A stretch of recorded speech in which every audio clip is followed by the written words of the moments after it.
One. All right. Good morning, everybody. Welcome to another episode of Breakfast with Disaster, where we tell you about all the worst things that can happen so you know how to avoid them. I know that because I work for ServPro, but this fella to my left, I guess on the screen he's to my right, knows way more about that. This is Sean Crotty. He's the Town of Hamburg Emergency Coordinator. Lots of other titles. I'm going to screw this up, but he does a lot. He's the co-chair of the Western New York Traffic Incident Management Committee. Yep. Chair of the Erie County Emergency Management Association.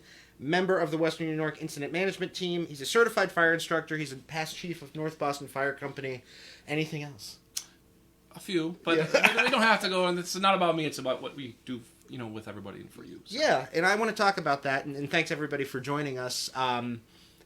As you can imagine, Sean's had a busy couple of weeks, busy couple of months actually. Sure. We had two gigantic snowstorms here, and Hamburg was hit, as hard as anywhere else in all of Erie County. What is your role in sort of an emergency operations role? How do you respond to something like that when you get that call? What do you do?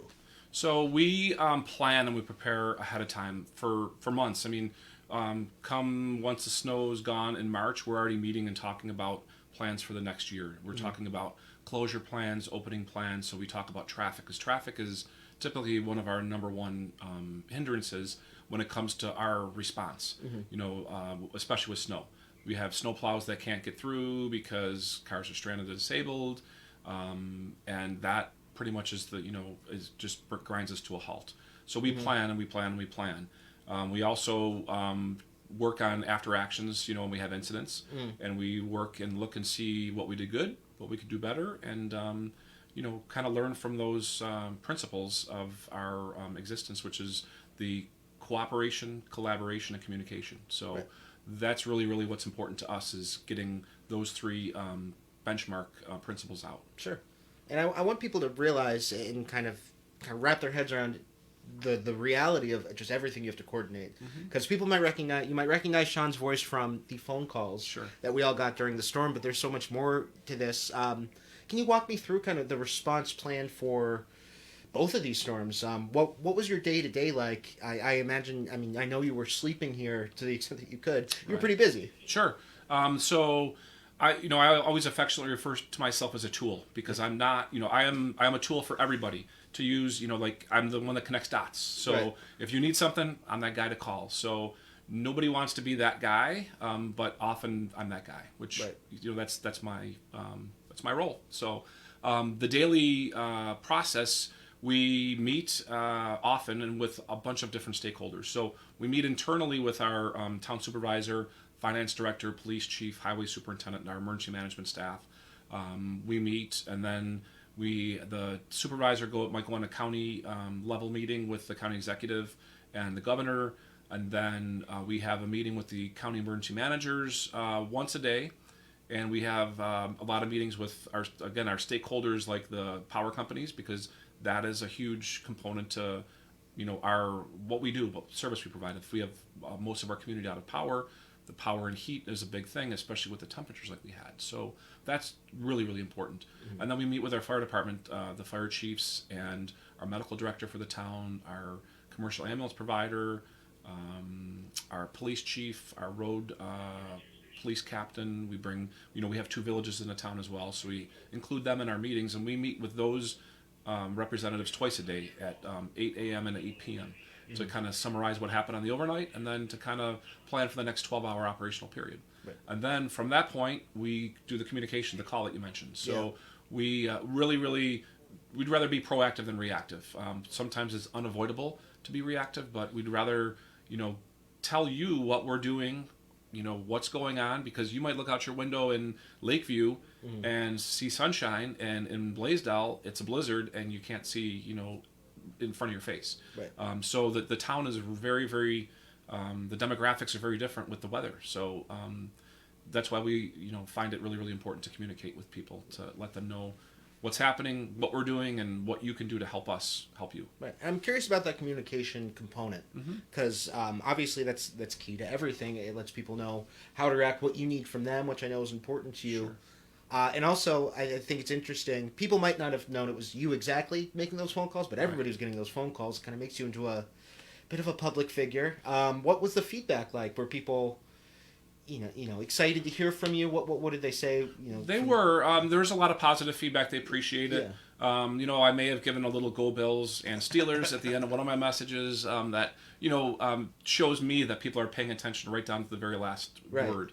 I did have a lot of unsolicited feedback from people that looked forward. Really, really respected people in our community that every time the calls came in, they knew it was at 9:00. Their family would gather to wait to hear the call to know what was going on, what we were doing, and what they could do to help us. Sure. So it is gratifying that people do buy into that, because that's a big part of what we do is letting people know, and that's the number one way that people can help us is if we throw out the expectations. People have great expectations for us, but we have expectations of them to help us. We have a driving ban, and our police officers pulling over cars that are going, cruising around to check things out. Yeah. Let us do our work so we can get things opened up, so then you can, do so safely. Yeah, there's not really a good reason to go sightseeing in your Altima in the middle of a driving ban. No, not, and especially since we have social media. I mean, it's an information now society, and we do our best to get information out to people and capture those moments, and we work really, really good and closely with our local media partners too to get those messages out, because they're the eyes and ears for so many people that are stuck home watching. Right. Can I ask, because we were speaking actually before we started, and I actually want to interject on myself. If you're watching and you have a question for Sean, I'll check in a minute. Put it in the comments so we know. I'm curious to know, because you mentioned you just got your pin in the mail from responding to Hurricane Sandy. You were in Schenectady responding to some flooding. You were at 9/11. Obviously, these are very different incidents, but I'm curious to know, how does these winter storms compare? Can you compare them, or is it totally different? The overarching theme is the cooperation, and no one community can solve the problems that are we're faced with. We have to rely on our mutual aid partners, and there's really a teamwork that gets us through. So we respond across the other side of the state, and times like this, the other side of the state comes and helps us. Right. We had fire departments that were working right alongside with our first responders here, plow drivers, utility. If you've ever been on the thruway and seen the utility convoy coming, 40, 50 vehicles at a time that are coming, right. Into our community to help us out. So that's one of those, really community-oriented things that is, effective and a feel-good story. So. Right. So let's talk about that sort of emergency management community in the state. And one of the reasons that, obviously we'd be happy to have Sean on whenever, but one of the reasons that we asked him on today is because you were just asked to keynote the Continuity of Operations Conference for New York City Office of Emergency Management. Correct. Which is, a great honor, I would imagine. Sure was. How did that come about, exactly? So the director of Continuity of Operations for New York City Office of Emergency Management is a former boss of mine. She was at the New York State Office of the Preparedness Training Center. So that's in Oriskany, which is between Utica and Syracuse. Mm-hmm. So I was a subject matter expert there, teaching many different classes on, response for first responders. So when she was in charge of the conference, and this was the first live in-person conference since before COVID. Mm-hmm. And she really wanted to knock it out of the ballpark. And she's like, hey, you're a pretty dynamic person. You kind of have a cool background. Would you mind coming to the other side of the state and, sharing your experience with us? So their focus was on snow and snow response. Sure. And I feel strongly that I probably pulled more out of my time there than they pulled out of me, because they have so many different other needs and aspects to look at, from the homeless population to messaging. We send out our message to people in one language, and they have 43 languages that they have to message in. So that's remarkable, to think of all the different facets of my job that goes into something completely different and, just a few hours away. Right. Well, I think it's remarkable that you went. I think it's, a testament. We're here in Hamburg, and I would say 99% of the people in New York City may have never heard of Hamburg, New York, right. And yet we have a level of expertise here and a level of talent and dedication that our folks are in demand. I think that's really cool. Yeah. What did you talk about? What did you learn? And I'm going to check for some questions here. So we spoke about the storm in 2014. Yeah. That's lake effect snowband was 7 miles wide, and I called upon some counterparts of mine from Amherst to come and say, hey, if you have some time and you want to give us a hand, and they said that they had to put their lawnmower away and get out of their shorts, and they came down and couldn't believe the snow. Right. So we talked about that storm, and then we talked about our responses to the storm in November. And then preparedness and what we do. So lessons learned, after action reports on all the different layers and involvement of our stakeholders that go into the response, and the kind of relationships that we have with all of those, and how we make things work. Sure. So what's really difficult, and you don't think about it because it doesn't impact you directly, but in New York State we have a mutual aid plan that, like I said, we call on help from Long Island and up in Lake Placid area and all around the state, but yet 20 minutes across a body of water we can't get to, right, and solicit their help because we have to go within New York State 7 hours away. So it's a challenge when we have specialists that especially water rescue people, when we have Hoover Beach and we have areas where we're pulling people out of homes that will sustain flooding. And we just have that structure we have to operate in. Right. So when it's a federally declared disaster, we have to use the assets within our government, between local, state, and then federal government. So. Sure. Interesting. Yeah. I imagine there's a lot of chaos to wrangle when you're dealing with this, and that's part of it. There is, and I got the opportunity, as I mentioned earlier, about working in the Emergency Operations Center at Erie County for a few days after we had things pretty well in hand in Hamburg after the blizzard. And just the magnitude, I just wish some people could see the decisions that are made there, and the good that comes in, and the amount of coordination and resources that are gathered there. And it's really a testament to the true teamwork and spirit of what we're about in Erie County. Sure. Well, I think that's a good, and maybe this will be our last question, we can wrap up, but what do you want people to know about what you do, and also what to do in a disaster situation like this? How should they respond? How can they help you do your job? The biggest thing is listening to what we have to say. Everybody has their own opinion, and we certainly respect their opinions and their perspectives. And we do comb social media to see people's perspectives and the information they're pushing out.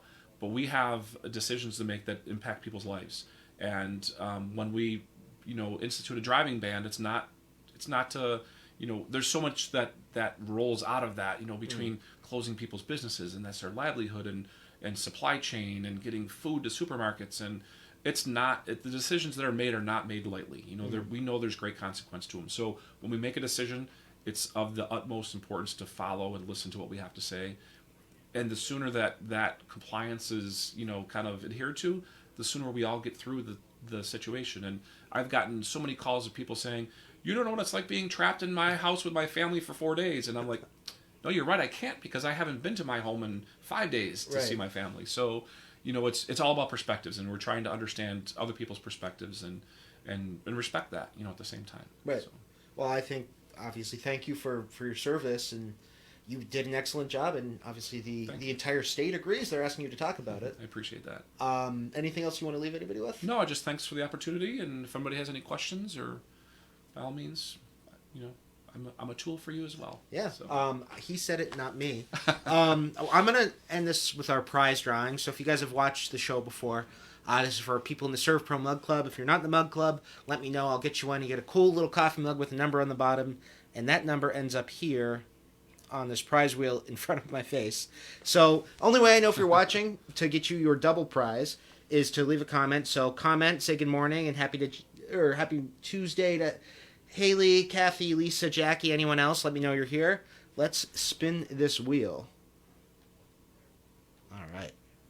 And make sure we're spinning there. All right, Sean, you're going to get to call the number because your face is showing. I got you. Okay, so 303. All right, that's got to be a lucky number. That's going to be one of our OGs. That is going to be Jeanette Grimmer at Cavan Dudzinski and Associates. So Jeanette, if you're watching, leave a comment so I know you're watching. I'll get that out of there. If not, I will still be in contact to make sure you get something. Thank you guys for watching. It has been a lot of fun. Thank you again, Sean, for hanging out. Thank you for having me. Listen to him. He knows what he's talking about. I know everybody likes to think they know when a driving ban should be over or what they should do in a disaster. We have a lot of expertise here. Please lean on it next time something happens. And thank you guys for watching.